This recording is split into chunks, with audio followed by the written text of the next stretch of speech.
Hello to my viewers. Today's topic is about geometric sequence. This maths is intended for grade 10.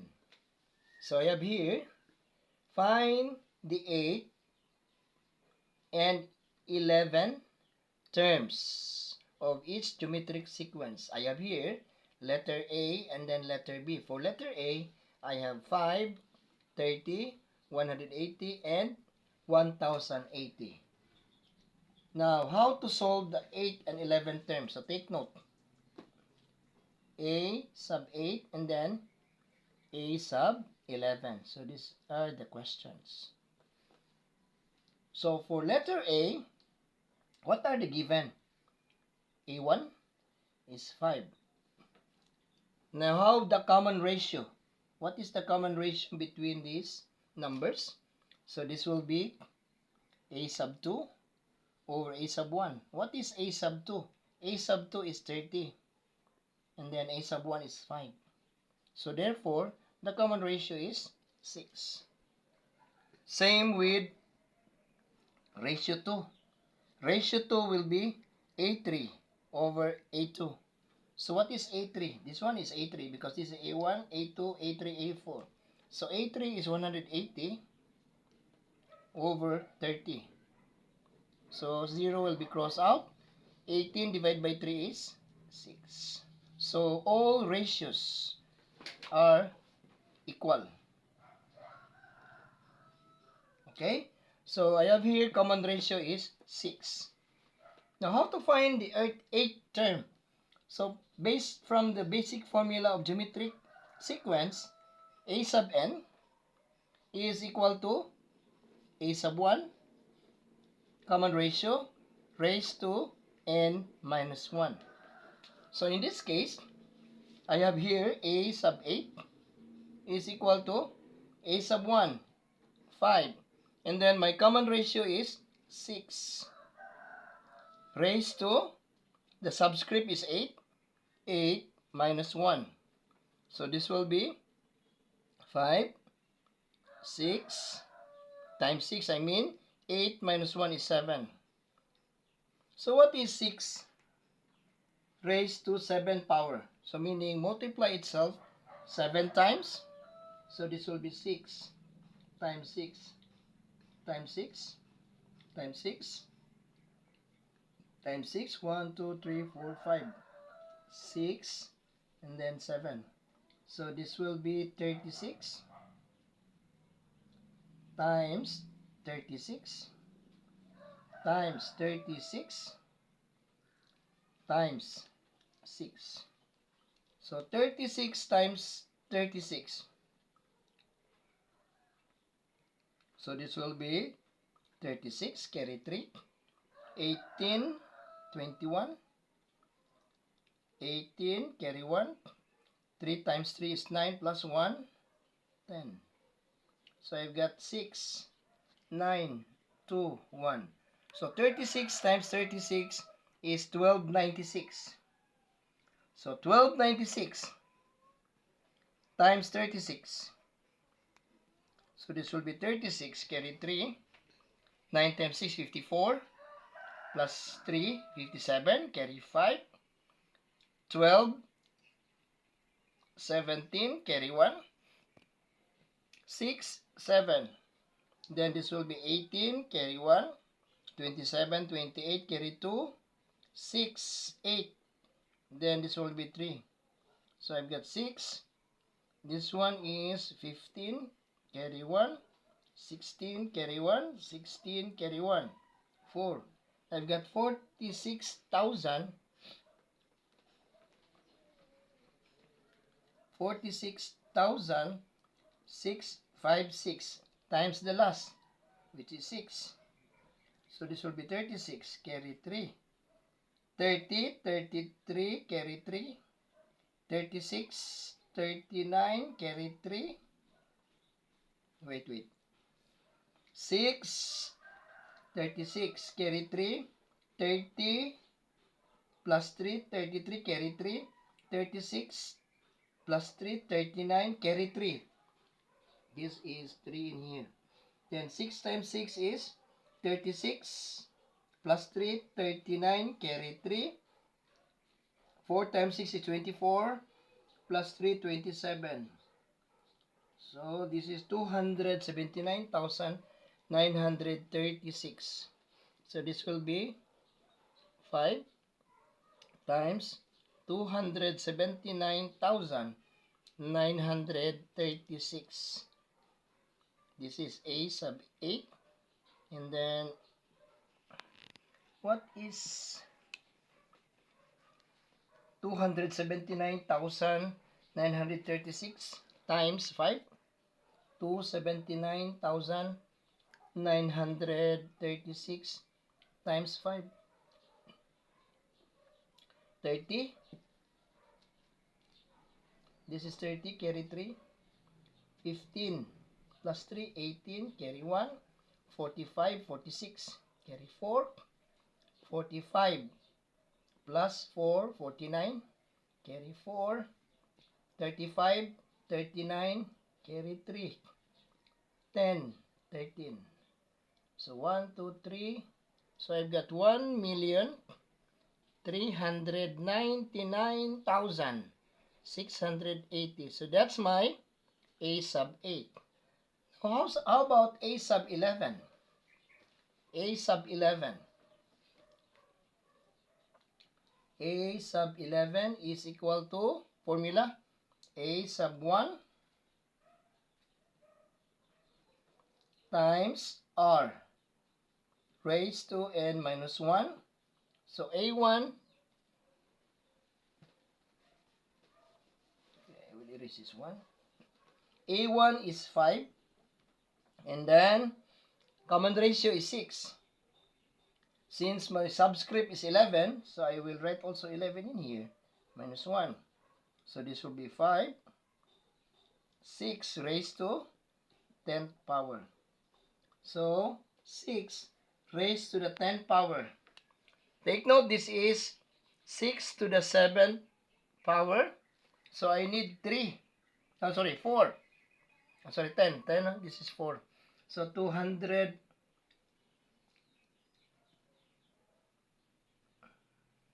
times 6. 1, 2, 3, 4, 5, 6, 7. A lot. 1, 2, 3, 4, 5, 6, 7, 8, 9, 10. So this is 7. 1, 2, 3, 4, 5, 6, 7. So this is 279,936. Then this one, 36 times 6. 36 times 6. This will be 36. Carry 3. 18, 21, 216. So this will be multiplied by 216. 216. Okay. So I will multiply. This will be 279,936 times 216. This is 36, carry 3. Okay, so I have here 3 because 6 times 6 is 36, carry 3. This is 18 plus 3, 21, carry 2. And then 9 times 6 is 54 plus 2, 56, carry 5. Then 9 times 6 is 54 plus 5, 59, carry 5.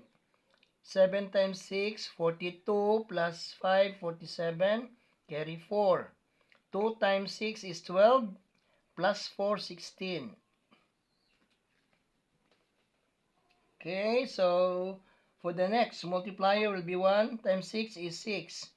1 times 3, 3. 1 times 9, 9. 1 times 9 is 9.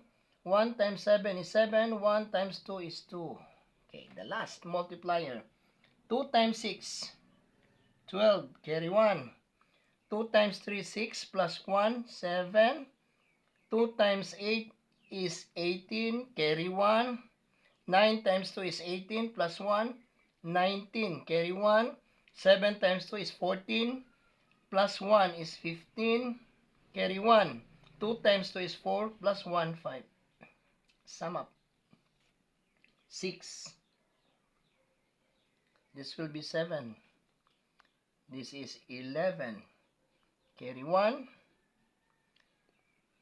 This is 18, 19, 26. Carry 2. This is 18.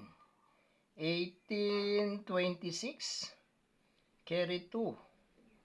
This is 8, 15, 15, 24. Carry 2. This is 5, 10. Carry 1. So I have 1, 2, 60 million. So this will be, okay, since I don't have space in here, so I'll just move. So this will be A sub 11 is equal to 5 times 60 million 466,176. Now, let us solve this one also. I'll just multiply this one by 5. 60 million 466,176 times 5. This will be 30. Carry 3. 35, 38. Carry 3. 1 times 5 plus 3 is 8. This is 30. Carry 3. 30, 33. Carry 3. 4 times 5, 20 plus 3, 23. Carry 2.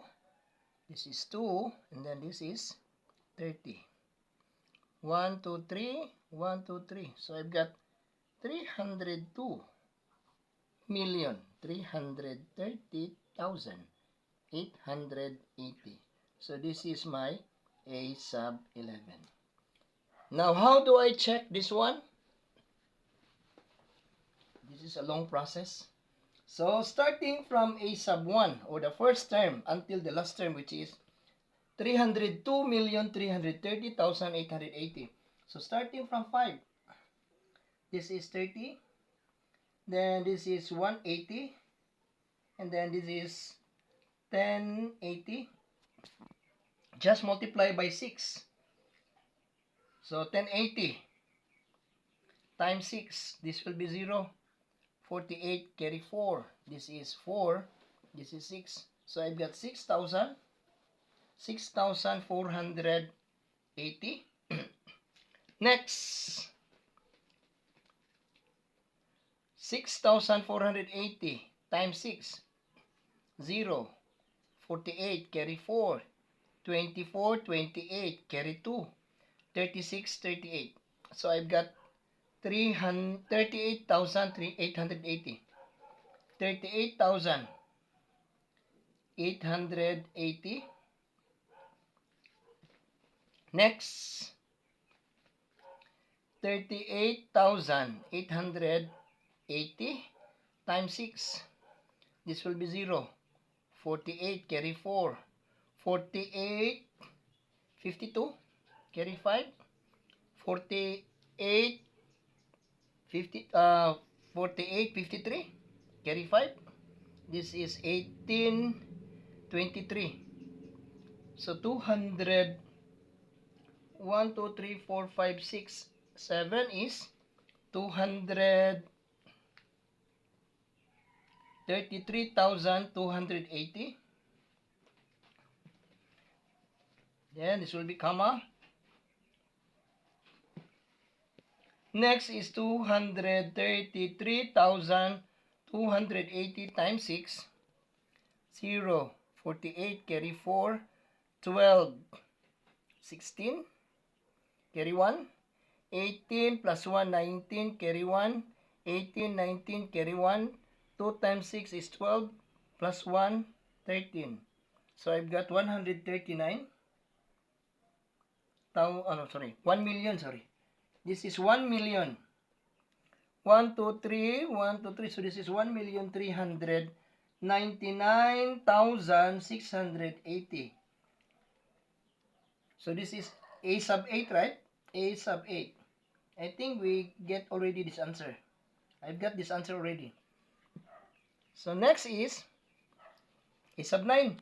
So 1,399,680 times 6. Take note, we should come up this one, the last term, which is 302,330,880. So this will be 0. This will be 48, carry 4, 36, plus 4, 40, carry 4, 9 times 6 is 54, plus 4 is 58, carry 5, 9 times 6 is 54, plus 5, 59, carry 5, 3 times 6 is 18, 23, carry 2, 1 times 6 is 6, plus 2 is 8. So 1, 2, 3. Okay. So I've got for my A sub 9 is 8,398,080. Okay. This is my A sub 9. A sub 9.